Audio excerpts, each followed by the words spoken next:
E aí, com essa portaria 765 do Ministério do Trabalho, só os riscos psicossociais foram adiados? Como fica o PGR e as suas atualizações com essa história toda, então? E qual é o detalhe que tem muita gente deixando passar despercebido que você pode usar como oportunidade de melhorar a gestão da sua empresa e evitar com que ela tenha perda financeira? E eu sei que isso parece papo de vendedor e você já está querendo sair do vídeo, mas me dá um crédito, fica aqui no vídeo e você vai entender que não tem nada a ver com isso. É realmente uma grande falha de visão dos gestores, mas que você pode mudar aí na sua empresa. E aí, pessoal, tudo bem com você? Você está seguro aí?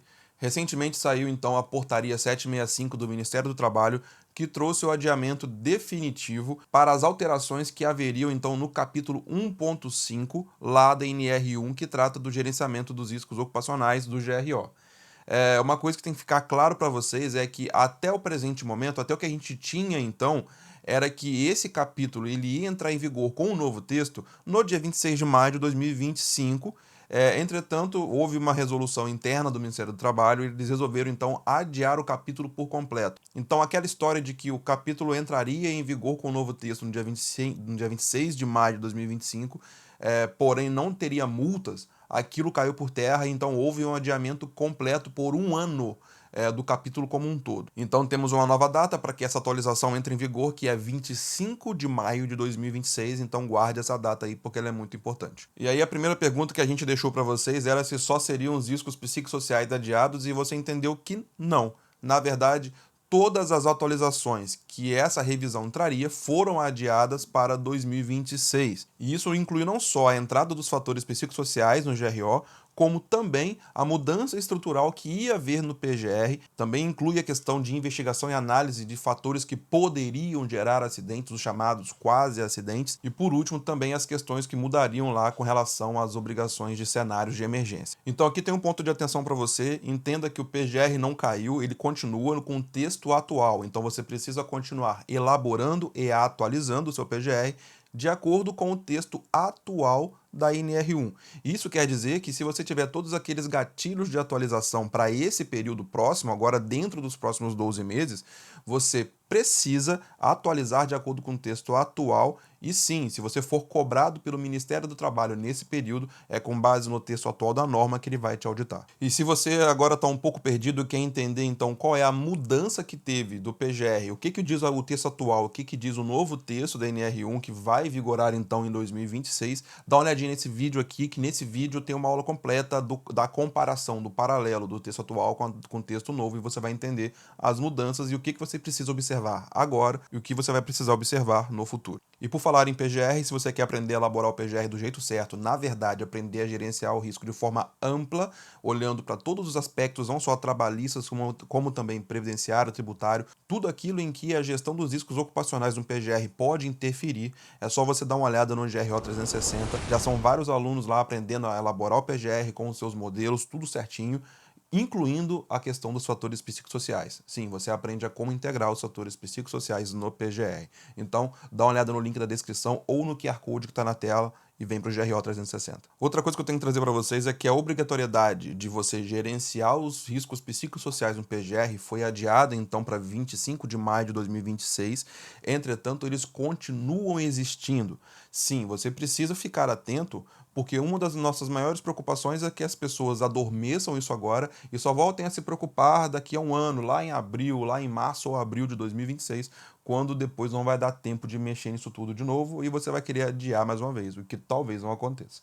Então, fique atento e sempre se lembre de que o texto atual da NR1, ele diz para que seja feito o levantamento dos fatores ergonômicos nos moldes da NR17. Isso já existe, isso já está pacificado, no mínimo desde 2021-22.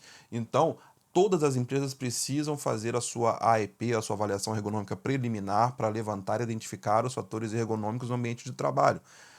E aí a minha dica para você é, se você tiver oportunidade, se você necessitar fazer uma AEP nesse ano, por que você já não faz ela com os riscos psicossociais?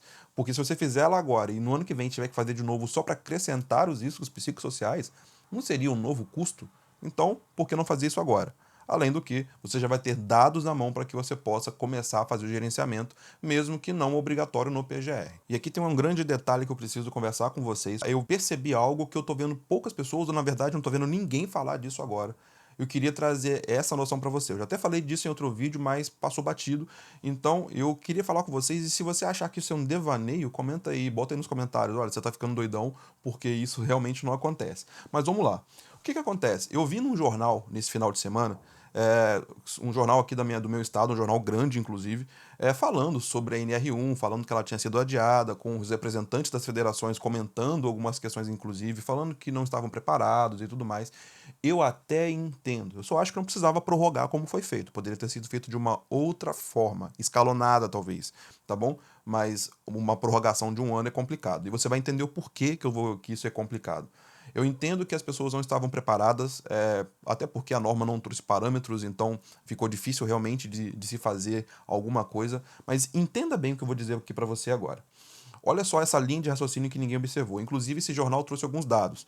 Esse jornal trouxe dois dados para mim que foram bem contraditórios. Primeiro, ele trouxe a fala dos presidentes de federação, falando que as empresas não estavam preparadas, que o Ministério do Trabalho não estava preparado, falando que os funcionários não conhecem nem esses riscos, então como que poderia ser feito esse tipo de gestão ou gerenciamento. E no final, na nota de rodapé, ele traz um dado de mais de 400 mil afastamentos previdenciários no ano, falando que só no meu estado, no Espírito Santo, foram mais de 12 mil afastamentos, enfim, algo muito grande. E aí deixa eu trazer um dado para você.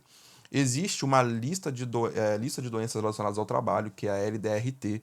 Ela estava presente na portaria número 5 do Ministério da Saúde, da qual a Previdência Social usa para fazer nexo com relação a doenças do trabalho. E aí, no segundo semestre de 2023, há uma atualização dessa portaria número 5 pela portaria 1999, que incluiu a parte 5 nessa lista, e essa parte 5 é a lista de transtornos mentais, doenças e transtornos mentais relacionados ao trabalho, com a seguinte estrutura: fatores psicossociais geradores que podem gerar ali aquelas doenças com seus respectivos CIDs, então é algo bem robusto.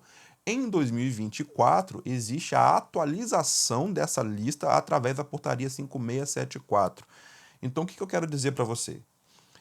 Desde 2023, a Previdência Social já tem já tem concedido benefícios previdenciários de forma acidentária, ou seja, relacionados ao trabalho, aquele famoso B91, por transtorno mental ou doença mental, por questões do trabalho, porque a lista do Ministério da Saúde foi atualizada.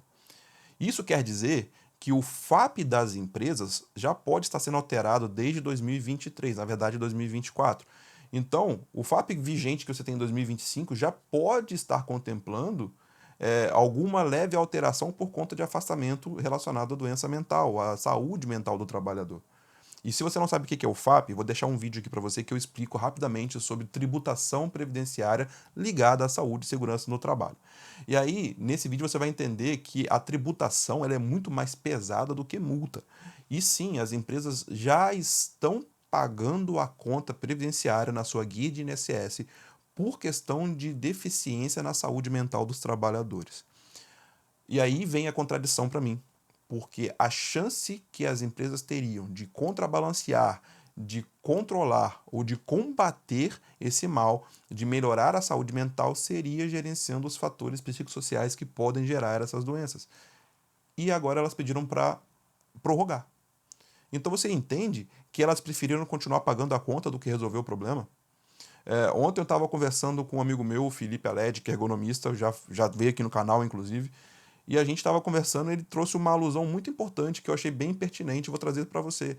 É como se fosse uma caixa d'água que tivesse ali com a sua boia com problema e ela não parasse quando o nível chega e tivesse sempre esburrando água.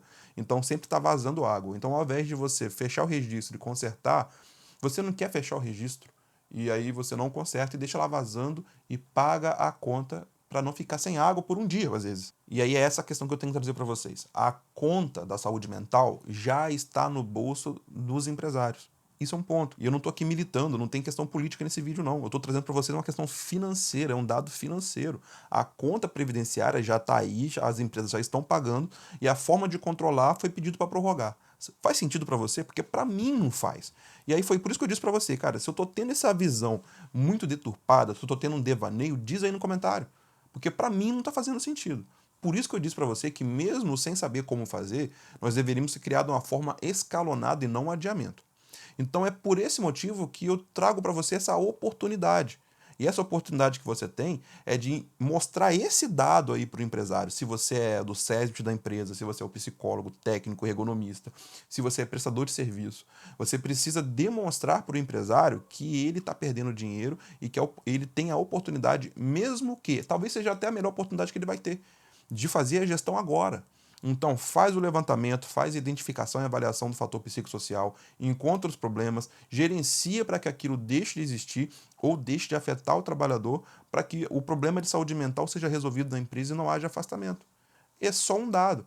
Lembrando que, quando os afastamentos são muito altos, o INSS ele tem a tendência também de cobrar em ação regressiva, então pode pagar 2 vezes pelo mesmo problema. Para pensar se isso não faz sentido para você, porque para mim faz. E se fizer sentido, aproveita e deixa um like nesse vídeo, já deixa a sua inscrição se você não é inscrito, porque isso vai ajudar muito a gente a continuar trazendo esse tipo de conteúdo para você, um conteúdo mais direto ao ponto e que você consiga entender e usar, inclusive, no seu dia a dia de trabalho. Então eu encerro dizendo isso para você, não espera para 2026, a chance que você tem de fazer a diferença é agora, demonstra isso aí para os gestores aí da empresa com que você trabalha. E é isso aí, eu vou ficando por aqui, tô deixando na tela outros vídeos para você que vão complementar com esse que você acabou de ver. Falando em vídeo, na descrição tô deixando aqueles vídeos que eu citei no meio desse conteúdo aqui. Na descrição também tem os nossos cursos. Se você tem alguma dúvida, alguma colocação, diz aí nos comentários. E eu espero ver você no próximo vídeo. Fique com Deus. Tchau, tchau.